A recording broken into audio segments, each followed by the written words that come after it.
احمق لوگ کہیں گے کہ مسلمان جس قبلے پر پہلے سے چلے آتے تھے اب اس سے کیوں منہ پھیر بیٹھے؟ تم کہہ دو کہ مشرق اور مغرب سب اللہ ہی کا ہے، وہ جس کو چاہتا ہے سیدھے رستے پر چلاتا ہے، اور اسی طرح ہم نے تم کو امت معتدل بنایا ہے تاکہ تم لوگوں پر گواہ بنو اور پیغمبر آخر الزمان صلی اللہ علیہ وآلہ وسلم تم پر گواہ بنے۔ اور جس قبلے پر تم پہلے تھے اس کو ہم نے اس لیے مقرر کیا تھا کہ معلوم کریں کہ کون ہمارے پیغمبر کا تابع رہتا ہے اور کون الٹے پاؤں پھر جاتا ہے۔ اور یہ بات یعنی تحویل قبلہ لوگوں کو گراں معلوم ہوئی، مگر جن کو اللہ نے ہدایت بخشی ہے وہ اسے گراں نہیں سمجھتے، اور اللہ ایسا نہیں کہ تمہارے ایمان کو یوں ہی ضائع کر دے۔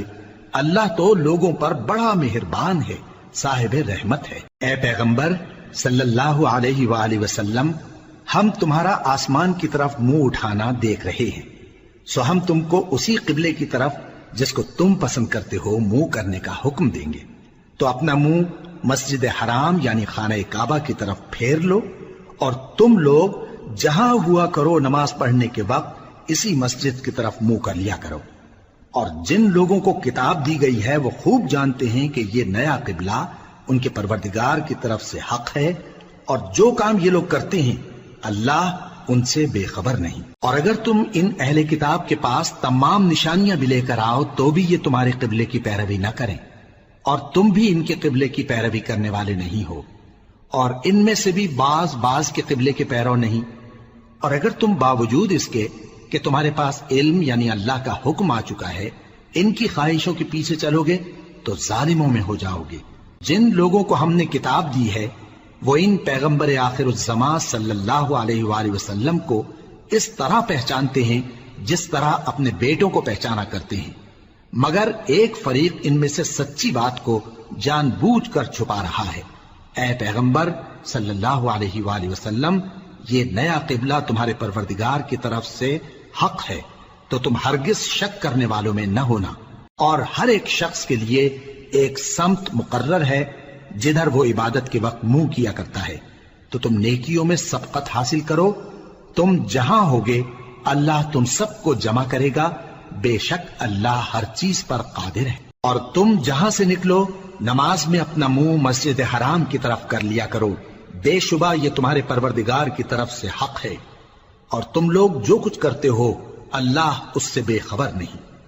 اور تم جہاں سے نکلو مسجد حرام کی طرف منہ کر کے نماز پڑھا کرو، اور مسلمانوں تم جہاں ہوا کرو اسی مسجد کی طرف رخ کیا کرو۔ یہ تاکید اس لیے کی گئی ہے کہ لوگ تم کو کسی طرح کا الزام نہ دے سکیں، مگر ان میں سے جو ظالم ہیں وہ الزام دیں تو دیں، سو ان سے مت ڈرنا اور مجھی سے ڈرتے رہنا، اور یہ بھی مقصود ہے کہ میں تم کو اپنی تمام نعمتیں بخشوں، اور یہ بھی کہ تم راہ راست پر چلو۔ جس طرح من جملہ اور نعمتوں کے ہم نے تمہیں میں سے ایک رسول بھیجے ہیں جو تم کو ہماری آیتیں پڑھ پڑھ کر سناتے اور تمہیں پاک بناتے، اور کتاب یعنی قرآن اور دانائی سکھاتے ہیں، اور ایسی باتیں بتاتے ہیں جو تم پہلے نہیں جانتے تھے، سو تم مجھے یاد کیا کرو، میں تمہیں یاد کیا کروں گا، اور میرا احسان مانتے رہنا اور میری ناشکری نہ کر۔ اے ایمان والو، صبر اور نماز سے مدد لیا کرو، بے شک اللہ صبر کرنے والوں کے ساتھ ہے۔ اور جو لوگ اللہ کی راہ میں مارے جائیں ان کی نسبت یہ نہ کہنا کہ وہ مرے ہوئے ہیں، وہ مردہ نہیں بلکہ زندہ ہیں، لیکن تم کو شعور نہیں۔ اور ہم کسی قدر خوف اور بھوک اور مال اور جانوں اور میووں کے نقصان سے تمہاری آزمائش کریں گے، اور صبر کرنے والوں کو بشارت سنا دو کہ ان لوگوں پر جب کوئی مصیبت واقع ہوتی ہے تو کہتے ہیں کہ ہم اللہ ہی کا مال ہیں اور اسی کی طرف لوٹ کر جانے والے ہیں۔ یہی لوگ ہیں جن پر ان کے پروردگار کی عنایتیں ہیں اور خصوصی رحمت بھی ہے، اور یہی سیدھے رستے پر ہیں۔ بے شک کوہ صفا اور مروہ اللہ کی نشانیوں میں سے ہیں، تو جو شخص خانہ کعبہ کا حج یا عمرہ کرے اس پر کچھ گناہ نہیں کہ دونوں کے درمیان چکر لگائے، بلکہ یہ ایک نیک کام ہے، اور جو کوئی نیک کام کرے تو اللہ قدردان ہے، دانا ہے۔ جو لوگ ہمارے حکموں اور ہدایتوں کو جو ہم نے نازل کی ہیں کسی غرض فاسد سے چھپاتے ہیں، باوجود کہ ہم نے ان کو لوگوں کے سمجھانے کے لیے اپنی کتاب میں کھول کھول کر بیان کر دیا ہے۔ ایسوں پر اللہ اور تمام لعنت کرنے والے لعنت کرتے ہیں۔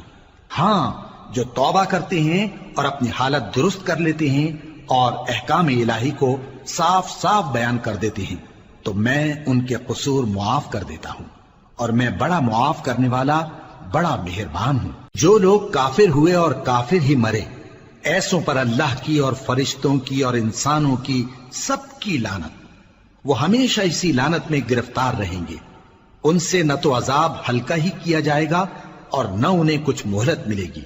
اور لوگوں، تمہارا معبود ایک ہی معبود ہے، اس بڑے مہربان اور رحم والے کے سوا کوئی عبادت کے لائق نہیں۔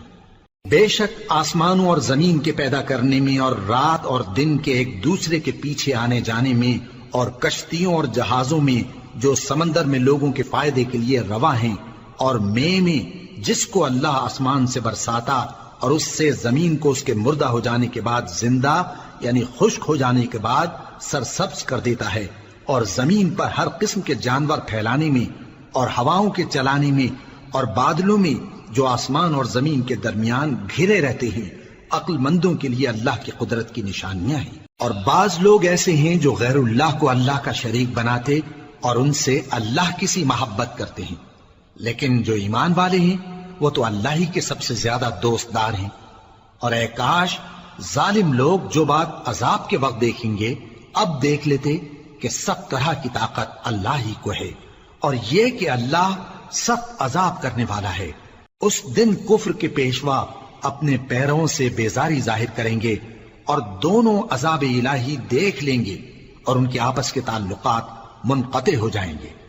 یہ حال دیکھ کر پیروی کرنے والے حسرت سے کہیں گے کہ اے کاش ہمیں پھر دنیا میں جانا نصیب ہو، تاکہ جس طرح یہ ہم سے بیزار ہو رہے ہیں اسی طرح ہم بھی ان سے بیزار ہوں۔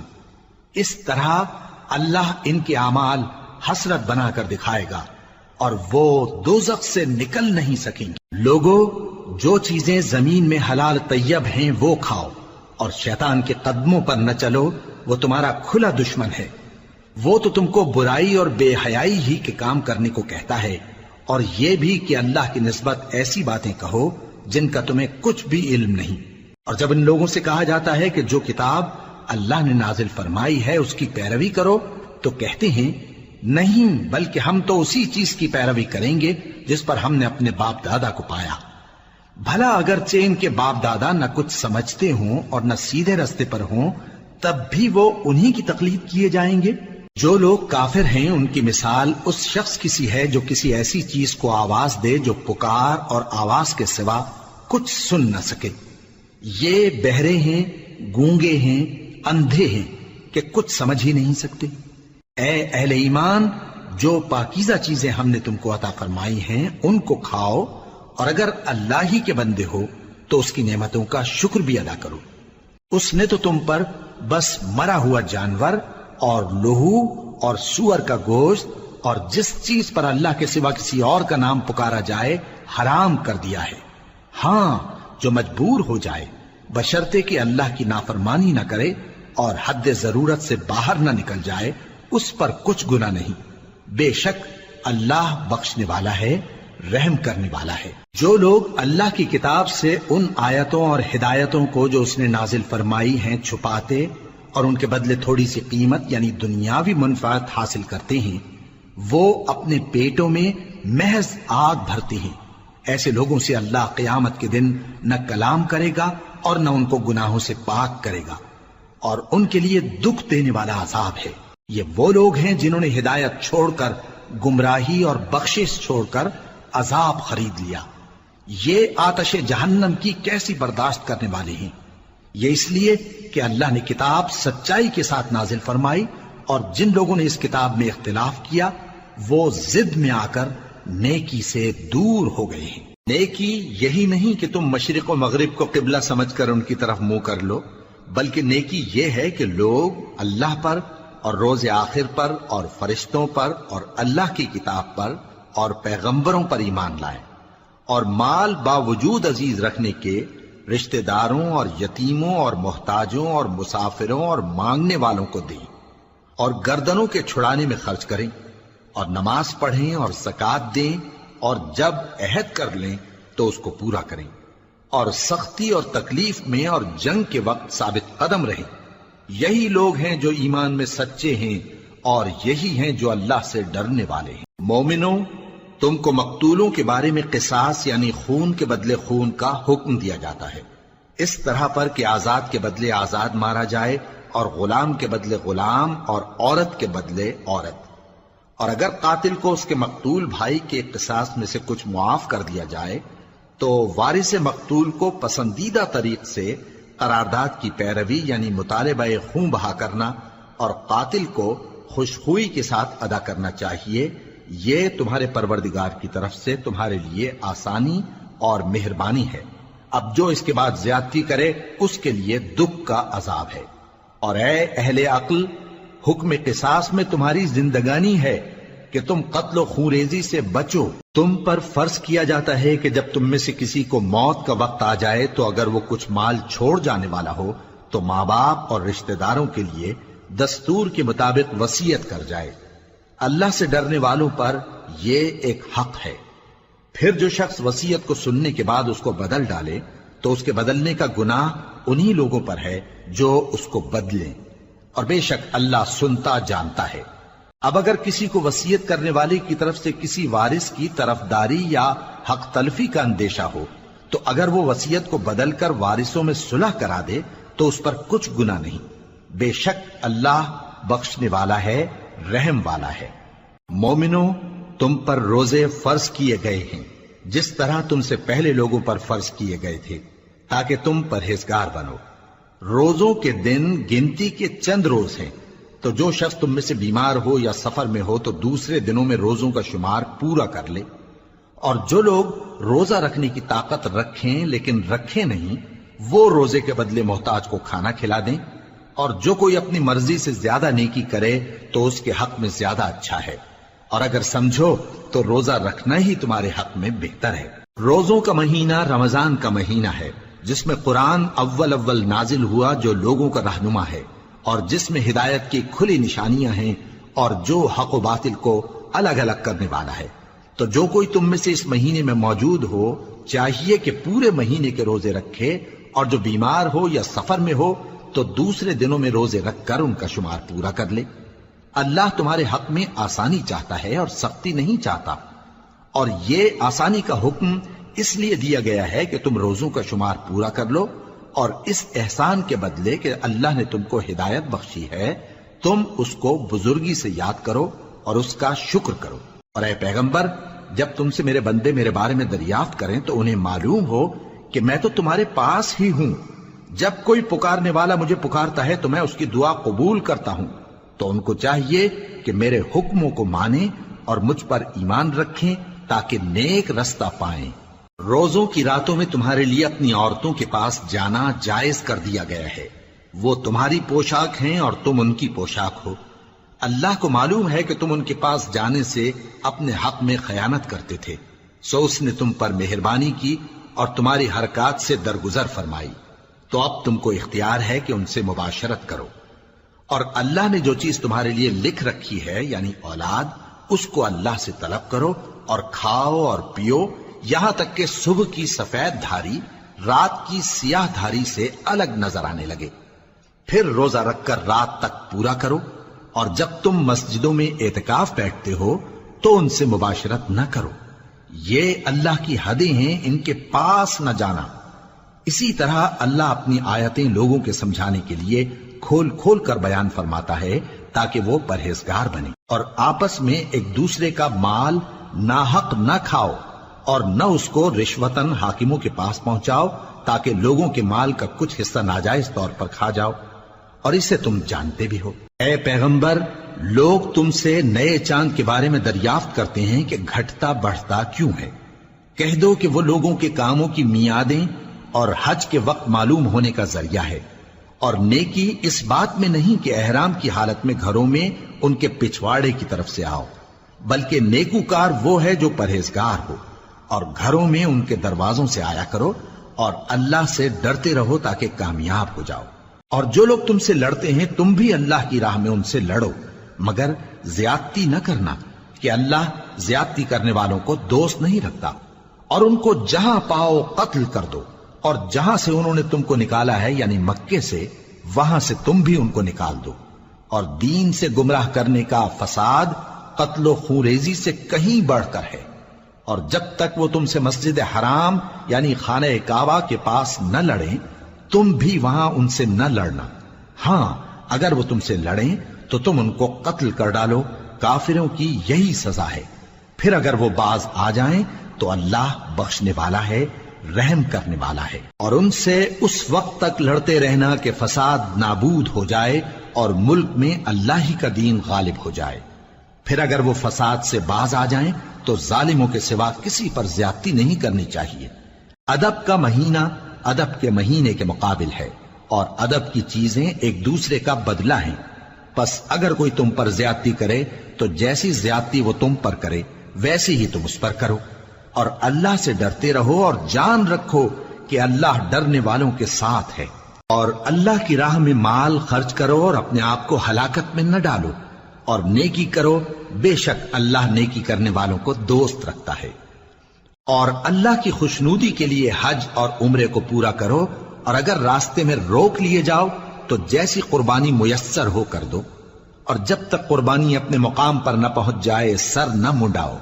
اور اگر کوئی تم میں بیمار ہو یا اس کے سر میں کسی طرح کی تکلیف ہو تو اگر وہ سر منڈا لے تو اس کے بدلے روزے رکھے یا صدقہ دے یا قربانی کرے۔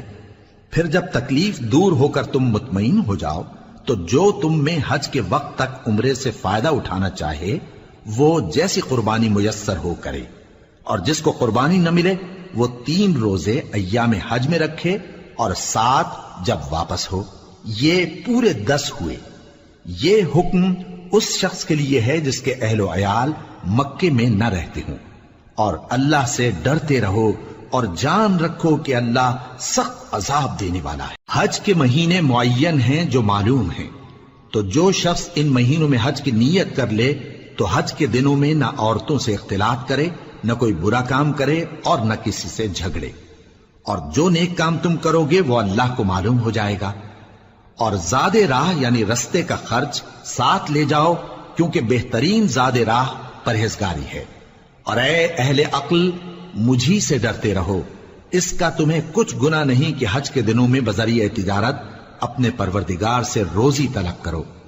اور جب عرفات سے واپس ہونے لگو تو مشعر حرام یعنی مزدلفہ میں اللہ کا ذکر کرو، اور اس طرح ذکر کرو جس طرح اس نے تم کو سکھایا، اور اس سے پیشتر تم لوگ ان طریقوں سے محض ناواقف تھے۔ پھر جہاں سے اور لوگ واپس ہوں وہیں سے تم بھی واپس ہو، اور اللہ سے بخشش مانگو، بے شک اللہ بخشنے والا ہے، رحمت کرنے والا ہے۔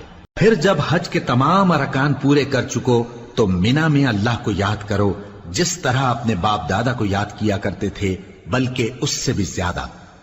اور بعض لوگ ایسے ہیں جو اللہ سے التجا کرتے ہیں کہ اے پروردگار ہم کو جو دینا ہے دنیا ہی میں دے دے، اور ایسے لوگوں کا آخرت میں کچھ حصہ نہیں۔ اور بعض ایسے ہیں کہ دعا کرتے ہیں کہ پروردگار ہم کو دنیا میں بھی نعمت عطا فرما اور آخرت میں بھی نعمت بخشیو اور دوزخ کے عذاب سے محفوظ رکھیو۔ یہی لوگ ہیں جن کے لیے ان کے کاموں کا حصہ یعنی اجر نیک تیار ہے، اور اللہ جلد حساب لینے والا ہے۔ اور قیام منا کے دنوں میں جو گنتی کے دن ہیں اللہ کو یاد کرو، اگر کوئی جلدی کرے اور 2 ہی دن میں چل دے تو اس پر بھی کچھ گناہ نہیں، اور جو بات تک ٹھہرا رہے اس پر بھی کچھ گناہ نہیں۔ یہ باتیں اس شخص کے لیے ہیں جو اللہ سے ڈرے، اور تم لوگ اللہ سے ڈرتے رہو اور جان رکھو کہ تم سب اس کے پاس جمع کیے جاؤ گے۔ اور کوئی شخص تو ایسا ہے جس کی گفتگو دنیا کی زندگی میں تم کو دلکش معلوم ہوتی ہے، اور وہ اپنے معافی ضمیر پر یعنی اس بات پر جو اس کے دل میں ہے اللہ کو گواہ بناتا ہے، حالانکہ وہ سخت جھگڑالو ہے۔ اور جب پیٹ پھیر کر چلا جاتا ہے تو زمین میں دوڑتا پھرتا ہے تاکہ اس میں فتنہ انگیزی کرے اور کھیتی کو برباد اور انسانوں اور حیوانوں کی نسل کو نابود کر دے، اور اللہ فتنہ انگیزی کو پسند نہیں کرتا۔ اور جب اس سے کہا جاتا ہے کہ اللہ سے خوف کر تو غرور اس کو گناہ میں پھنسا دیتا ہے، سو اس کو جہنم کافی ہے اور وہ بہت برا ٹھکانہ ہے۔ اور کوئی شخص ایسا ہے کہ اللہ کی خوشنودی حاصل کرنے کے لیے اپنی جان بیچ ڈالتا ہے، اور اللہ بندوں پر بہت مہربان ہے۔ مومنو، اسلام میں پورے داخل ہو جاؤ اور شیطان کے پیچھے نہ چلو، وہ تو تمہارا کھلا دشمن ہے۔ پھر اگر تم احکام روشن پہنچ جانے کے بعد لڑکھڑا جاؤ تو جان رکھو کہ اللہ غالب ہے، حکمت والا ہے۔ کیا یہ لوگ اسی بات کے منتظر ہیں کہ ان پر اللہ کا عذاب بادل کے سائبانوں میں آ نازل ہو اور فرشتے بھی اتر آئیں اور کام تمام کر دیا جائے؟ اور سب کاموں کا رجوع اللہ ہی کی طرف ہے۔ اے پیغمبر، بنی اسرائیل سے پوچھو کہ ہم نے ان کو کتنی کھلی نشانیاں دیں، اور جو شخص اللہ کی نعمت کو اپنے پاس آنے کے بعد بدل دے تو اللہ سخت عذاب کرنے والا ہے۔ اور جو کافر ہیں ان کے لیے دنیا کی زندگی خوشنما کر دی گئی ہے، اور وہ مومنوں سے تمسخر کرتی ہیں، لیکن جو پرہیزگار ہیں وہ قیامت کے دن ان سے اوپر ہوں گے، اور اللہ جس کو چاہتا ہے بے حساب رزق دیتا ہے۔ پہلے تو سب لوگوں کا ایک ہی مذہب تھا، لیکن وہ آپس میں اختلاف کرنے لگے تو اللہ نے ان کی طرف بشارت دینے والے اور ڈر سنانے والے پیغمبر بھیجے، اور ان پر سچائی کے ساتھ کتابیں نازل کی، تاکہ جن امور میں لوگ اختلاف کرتے تھے ان کا ان میں فیصلہ کر دے۔ اور اس میں اختلاف بھی انہی لوگوں نے کیا جن کو کتاب دی گئی تھی، باوجود کہ ان کے پاس کھلے ہوئے احکام آ چکے تھے، اور یہ اختلاف انہوں نے صرف آپس کی ضد سے کیا۔ تو جس امر حق میں وہ اختلاف کرتے تھے اللہ نے اپنی مہربانی سے مومنوں کو اس کی راہ دکھا دی، اور اللہ جس کو چاہتا ہے سیدھا رستہ دکھا دیتا ہے۔ کیا تم یہ خیال کرتے ہو کہ یوں ہی بہشت میں داخل ہو جاؤ گے، اور ابھی تم کو پہلے لوگوں کی سی مشکلیں تو پیش آئی ہی نہیں؟ ان کو بڑی بڑی سختیاں اور تکلیفیں پہنچیں، اور وہ صعوبتوں میں ہلا ہلا دیے گئے، یہاں تک کہ پیغمبر اور مومن لوگ جو ان کے ساتھ تھے سب پکار اٹھے کہ کب اللہ کی مدد آئے گی۔ دیکھو اللہ کی مدد ان قریب آیا چاہتی ہے۔ اے نبی، لوگ تم سے پوچھتے ہیں کہ اللہ کی راہ میں کس طرح کا مال خرچ کریں۔ کہہ دو کہ جو چاہو خرچ کرو، لیکن جو مال خرچ کرنا چاہو وہ درجہ بدرجہ اہل استحقاق یعنی ماں باپ کو اور قریب کے رشتہ داروں کو اور یتیموں کو اور محتاجوں کو اور مسافروں کو سب کو دو، اور جو بھلائی تم کرو گے اللہ اس کو جانتا ہے۔ مسلمانوں، تم پر اللہ کے رستے میں لڑنا فرض کر دیا گیا ہے، اور وہ تمہیں ناگوار تو ہوگا، مگر عجب نہیں کہ ایک چیز تم کو بری لگے اور وہ تمہارے حق میں بھلی ہو، اور عجب نہیں کہ ایک چیز تم کو بھلی لگے اور وہ تمہارے لیے مضر ہو، اور ان باتوں کو اللہ ہی بہتر جانتا ہے اور تم نہیں جانتے۔ اے پیغمبر، لوگ تم سے عزت والے مہینوں میں لڑائی کرنے کے بارے میں دریافت کرتے ہیں، کہہ دو کہ ان میں لڑنا بڑا گناہ ہے، اور اللہ کی راہ سے روکنا اور اس سے کفر کرنا اور مسجد حرام یعنی خانہ کعبہ میں جانے سے بند کرنا اور اہل مسجد کو اس میں سے نکال دینا جو یہ کفار کرتے ہیں، اللہ کے نزدیک اس سے بھی زیادہ گناہ ہے، اور فتنہ انگیزی خونریزی سے بھی بڑھ کر ہے۔ اور یہ لوگ ہمیشہ تم سے لڑتے رہیں گے، یہاں تک کہ اگر مقدور رکھیں تو تم کو تمہارے دین سے پھیر دیں، اور جو کوئی تم میں سے اپنے دین سے پھر کر کافر ہو جائے گا اور کافر ہی مرے گا تو ایسے لوگوں کے اعمال دنیا اور آخرت دونوں میں برباد ہو جائیں گے، اور یہی لوگ دوزخ میں جانے والے ہیں جس میں ہمیشہ رہیں گے۔ جو لوگ ایمان لائے اور اللہ کے لیے وطن چھوڑ گئے اور کفار سے جنگ کرتے رہے وہی اللہ کی رحمت کے امیدوار ہیں، اور اللہ بخشنے والا ہے، رحمت کرنے والا ہے۔ اے پیغمبر، لوگ تم سے شراب اور جوئے کا حکم دریافت کرتے ہیں، کہہ دو کہ ان میں گناہ بڑے ہیں اور لوگوں کے لیے کچھ فائدے بھی ہیں، مگر ان کے گناہ فائدوں سے کہیں زیادہ ہیں۔ اور یہ بھی تم سے پوچھتے ہیں کہ اللہ کی راہ میں کون سا مال خرچ کریں، کہہ دو کہ جو ضرورت سے زیادہ ہو۔ اس طرح اللہ تمہارے لیے اپنے احکام کھول کھول کر بیان فرماتا ہے تاکہ تم سوچو، یعنی دنیا اور آخرت کی باتوں میں غور کرو۔ اور تم سے یتیموں کے بارے میں بھی دریافت کرتے ہیں، کہہ دو کہ ان کی حالت کی اصلاح بہت اچھا کام ہے، اور اگر تم ان سے مل جل کر رہنا یعنی خرچ اکٹھا رکھنا چاہو تو وہ تمہارے بھائی ہیں، اور اللہ خوب جانتا ہے کہ خرابی کرنے والا کون ہے اور اصلاح کرنے والا کون۔ اور اگر اللہ چاہتا تو تم کو تکلیف میں ڈال دیتا، بے شک اللہ غالب ہے، حکمت والا ہے۔ اور مومنوں، مشرک عورتوں سے جب تک وہ ایمان نہ لائیں نکاح نہ کرنا، کیونکہ مشرک عورت خواہ تم کو کیسی ہی بھلی لگے اس سے مومن لونڈی بہتر ہے۔ اور اسی طرح مشرک مرد جب تک ایمان نہ لائیں مومن عورتوں کو ان کی زوجیت میں نہ دینا، کیونکہ مشرک مرد سے خواہ وہ تم کو کیسا ہی بھلا لگے مومن غلام بہتر ہے۔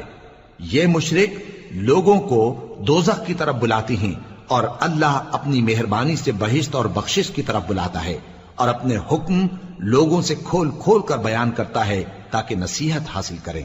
اور تم سے حیض کے بارے میں دریافت کرتے ہیں، کہہ دو وہ تو نجاست ہے، سو ایام حیض میں عورتوں سے کنارہ کش رہو، اور جب تک وہ پاک نہ ہو جائیں ان سے مقاربت نہ کرو۔ ہاں، جب وہ پاک ہو جائیں تو جس طریق سے اللہ نے تمہیں ارشاد فرمایا ہے ان کے پاس جاؤ۔ کچھ شک نہیں کہ اللہ توبہ کرنے والوں اور پاک صاف رہنے والوں کو دوست رکھتا ہے۔ تمہاری عورتیں تمہاری کھیتی ہیں، تو اپنی کھیتی میں جس طرح چاہو جاؤ، اور اپنے لیے نیک عمل آگے بھیجو، اور اللہ سے ڈرتے رہو، اور جان رکھو کہ ایک دن تمہیں اس کے روبرو حاضر ہونا ہے۔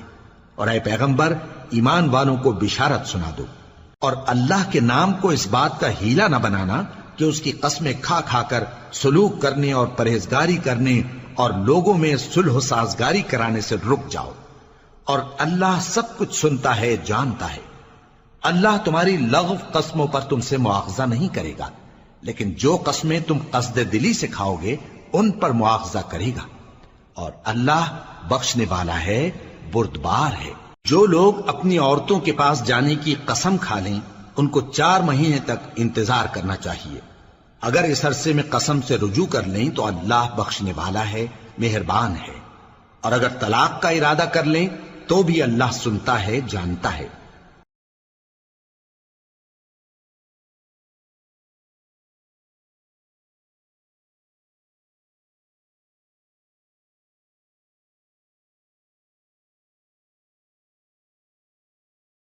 اور طلاق والی عورتیں 3 حیض تک اپنے تئیں روکے رہیں، اور اگر وہ اللہ اور روز قیامت پر ایمان رکھتی ہیں تو ان کو جائز نہیں کہ اللہ نے جو کچھ ان کے شکم میں پیدا کیا ہے اس کو چھپائیں، اور ان کے خاوند اگر پھر موافقت چاہیں تو اس مدت میں وہ ان کو اپنی زوجیت میں لے لینے کے زیادہ حقدار ہیں۔ اور عورتوں کا حق مردوں پر ویسا ہی ہے جیسے دستور کے مطابق مردوں کا حق عورتوں پر ہے، البتہ مردوں کو عورتوں پر 1 درجہ فضیلت ہے، اور اللہ غالب ہے، صاحب حکمت ہے۔ طلاق صرف 2 بار ہے، یعنی جب 2 دفعہ طلاق دے دی جائے تو پھر عورتوں کو یا تو بطریق شائستہ نکاح میں رہنے دینا ہے یا بھلائی کے ساتھ چھوڑ دینا۔ اور یہ جائز نہیں کہ جو مہر تم ان کو دے چکے ہو اس میں سے کچھ واپس لے لو۔ ہاں، اگر زن و شوہر کو خوف ہو کہ وہ اللہ کی حدوں کو قائم نہیں رکھ سکیں گے تو اگر عورت خاوند کے ہاتھ سے رہائی پانے کے بدلے میں کچھ دے ڈالے تو دونوں پر کچھ گناہ نہیں۔ یہ اللہ کی مقرر کی ہوئی حدیں ہیں، ان سے باہر نہ نکلنا، اور جو لوگ اللہ کی حدوں سے باہر نکل جائیں گے وہ گناہگار ہوں گے۔ پھر اگر شوہر 2 طلاقوں کے بعد تیسری طلاق عورت کو دے دے تو اس کے بعد جب تک عورت کسی دوسرے شخص سے نکاح نہ کر لے اس پہلے شوہر پر حلال نہ ہوگی۔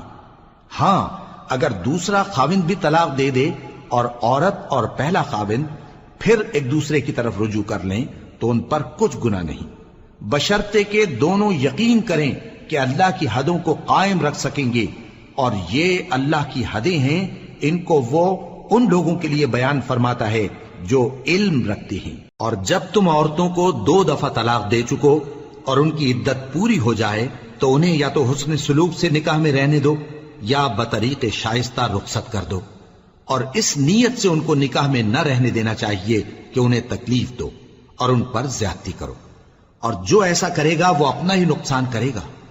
اور اللہ کے احکام کو ہنسی اور کھیل نہ بناؤ، اور اللہ نے تم کو جو نعمتیں بخشی ہیں اور تم پر جو کتاب اور دانائی کی باتیں نازل کی ہیں جن سے وہ تمہیں نصیحت فرماتا ہے ان کو یاد کرو، اور اللہ سے ڈرتے رہو، اور جان رکھو کہ اللہ ہر چیز سے واقف ہے۔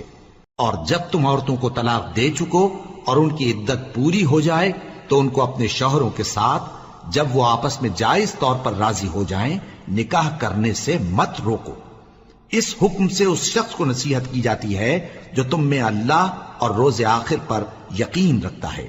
یہ تمہارے لیے نہایت خوب اور بہت پاکیزگی کی بات ہے، اور اللہ جانتا ہے اور تم نہیں جانتے. اور مائیں اپنے بچوں کو پورے 2 سال دودھ پلائیں. یہ حکم اس شخص کے لیے ہے جو پوری مدت تک دودھ پلوانا چاہے، اور دودھ پلانے والی ماؤں کا کھانا اور کپڑا دستور کے مطابق باپ کے ذمے ہوگا. کسی شخص کو اس کی طاقت سے زیادہ تکلیف نہیں دی جاتی. تو یاد رکھو کہ نہ تو ماں کو اس کے بچے کے سبب نقصان پہنچایا جائے اور نہ باپ کو اس کی اولاد کی وجہ سے نقصان پہنچایا جائے. اور اسی طرح نان و نفقہ بچے کے وارث کے ذمے ہے. اور اگر دونوں یعنی ماں باپ آپس کی رضامندی اور صلاح سے بچے کا دودھ چھڑانا چاہیں تو ان پر کچھ گناہ نہیں. اور اگر تم اپنی اولاد کو دودھ پلوانا چاہو تو تم پر کچھ گناہ نہیں، بشرطے کہ تم دودھ پلانے والیوں کو دستور کے مطابق ان کا حق جو تم نے دینا کیا تھا دے دو. اور اللہ سے ڈرتے رہو اور جان رکھو کہ جو کچھ تم کرتے ہو اللہ اس کو دیکھ رہا ہے. اور جو لوگ تم میں سے مر جائیں اور عورتیں چھوڑ جائیں تو وہ عورتیں 4 مہینے اور 10 دن اپنے آپ کو روکے رہیں. اور جب یہ عدت پوری کر چکیں اور اپنے حق میں پسندیدہ کام یعنی نکاح کر لیں تو تم پر کچھ گناہ نہیں، اور اللہ تمہارے سب کاموں سے واقف ہے. اگر تم اشارے کنائے میں عورتوں کو نکاح کا پیغام بھیجو یا نکاح کی خواہش کو اپنے دلوں میں مخفی رکھو تو تم پر کچھ گناہ نہیں. اللہ کو معلوم ہے کہ تم ان سے نکاح کا ذکر کرو گے، مگر ایام عدت میں اس کے سوا کے دستور کے مطابق کوئی بات کہہ دو، پوشیدہ طور پر ان سے قول و قرار نہ کرنا. اور جب تک عدت پوری نہ ہو لے نکاح کا پختہ ارادہ نہ کرنا. اور جان رکھو کہ جو کچھ تمہارے دلوں میں ہے اللہ کو سب معلوم ہے. تو اس سے ڈرتے رہو اور جان رکھو کہ اللہ بخشنے والا ہے، حلم والا ہے. اور اگر تم عورتوں کو ان کے پاس جانے یا ان کا مہر مقرر کرنے سے پہلے طلاق دے دو تو تم پر کچھ گناہ نہیں. ہاں ان کو دستور کے مطابق کچھ خرچ ضرور دو، یعنی مقدور والا اپنے مقدور کے مطابق دے اور تنگ دست اپنی حیثیت کے مطابق. نیک لوگوں پر یہ ایک طرح کا حق ہے. اور اگر تم عورتوں کو ان کے پاس جانے سے پہلے طلاق دے دو لیکن مہر مقرر کر چکے ہو تو آدھا مہر دینا ہوگا. ہاں اگر عورتیں مہر بخش دیں یا مرد جن کے ہاتھ میں عقد نکاح ہے اپنا حق چھوڑ دیں اور پورا مہر دے دیں تو ان کو اختیار ہے. اور اگر تم مرد لوگ ہی اپنا حق چھوڑ دو تو یہ پرہیزگاری کی بات ہے. اور آپس میں بھلائی کرنے کو فراموش نہ کرنا. کچھ شک نہیں کہ اللہ تمہارے سب کاموں کو دیکھ رہا ہے. مسلمانوں، سب نمازیں خصوصاً بیچ کی نماز یعنی نماز عصر پورے اہتمام کے ساتھ ادا کرتے رہو اور اللہ کے آگے ادب سے کھڑے رہا کرو. پھر اگر تم خوف کی حالت میں ہو تو پیادے یا سوار جس حال میں ہو نماز پڑھ لو. پھر جب امن و اطمینان ہو جائے تو جس طریق سے اللہ نے تم کو سکھایا ہے جو تم پہلے نہیں جانتے تھے اللہ کو یاد کرو.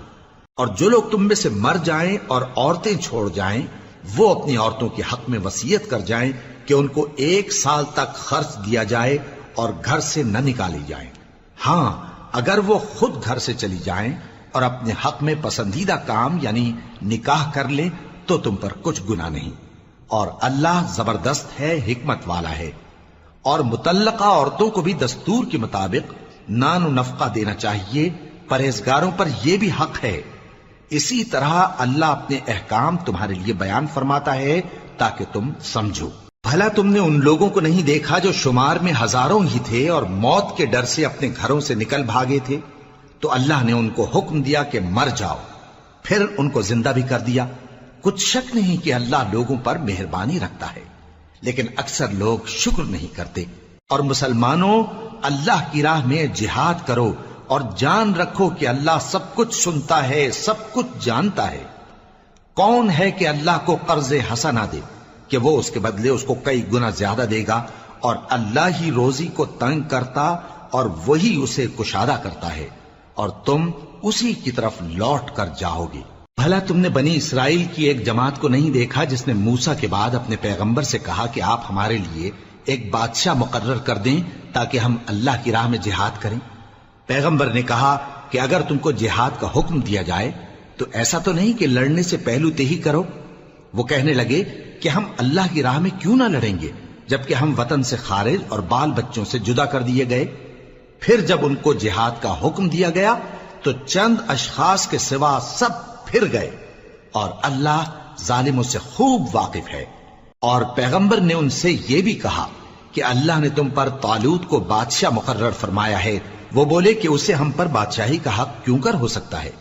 اس سے بڑھ کر بادشاہی کے مستحق تو ہم ہیں، اور اس کے پاس تو بہت سی دولت بھی نہیں۔ پیغمبر نے کہا کہ اللہ نے اس کو تم پر فضیلت دی ہے اور بادشاہی کے لیے منتخب فرمایا ہے۔ اس نے اسے علم بھی بہت سا بخشا ہے اور تن و توش بھی بڑا عطا کیا ہے، اور اللہ کو اختیار ہے جسے چاہے بادشاہی بخشے، وہ بڑا کشائش والا ہے، دانا ہے۔ غرض جب طالوت فوجیں لے کر روانہ ہوا تو اس نے ان سے کہا کہ اللہ ایک نہر سے تمہاری آزمائش کرنے والا ہے، جو شخص اس میں سے پانی پی لے گا اس کی نسبت تصور کیا جائے گا کہ وہ میرا نہیں، اور جو نہ پیے گا وہ سمجھا جائے گا کہ میرا ہے۔ ہاں اگر کوئی ہاتھ سے چلو بھر پانی لے لے تو خیر۔ جب وہ لوگ نہر پر پہنچے تو چند آدمیوں کے سوا سب نے پانی پی لیا۔ پھر جب طالوت اور مومن لوگ جو اس کے ساتھ تھے نہر کے پار ہو گئے تو کہنے لگے کہ آج ہم میں جالوت اور اس کے لشکر سے مقابلہ کرنے کی طاقت نہیں۔ جو لوگ یقین رکھتے تھے کہ ان کو اللہ کے روبرو حاضر ہونا ہے، وہ کہنے لگے کہ بسا اوقات تھوڑی سی جماعت نے اللہ کے حکم سے بڑی جماعت پر فتح حاصل کی ہے، اور اللہ ثابت قدم رہنے والوں کے ساتھ ہے۔ اور جب وہ لوگ جالوت اور اس کے لشکر کے مقابل میں آئے تو اللہ سے دعا کی کہ اے پروردگار، ہم پر صبر کے دہانے کھول دے اور ہمیں لڑائی میں ثابت قدم رکھ اور لشکر کفار پر فتح یاب کر۔ تو طالوت کی فوج نے اللہ کے حکم سے ان کو شکست دے دی، اور داؤد نے جالوت کو قتل کر ڈالا، اور اللہ نے ان کو بادشاہی اور دانائی بخشی اور جو کچھ چاہا سکھایا۔ اور اگر اللہ لوگوں کو ایک دوسرے پر چڑھائی اور حملہ کرنے سے نہ ہٹاتا رہتا تو کرۂ ارض تباہ ہو جاتا، لیکن اللہ اہل عالم پر بڑا مہربان ہے۔ یہ اللہ کی آیتیں ہیں جو ہم تم کو سچائی کے ساتھ پڑھ کر سناتے ہیں، اور اے محمد صلی اللہ علیہ وآلہ وسلم، تم بلا شبہ پیغمبروں میں سے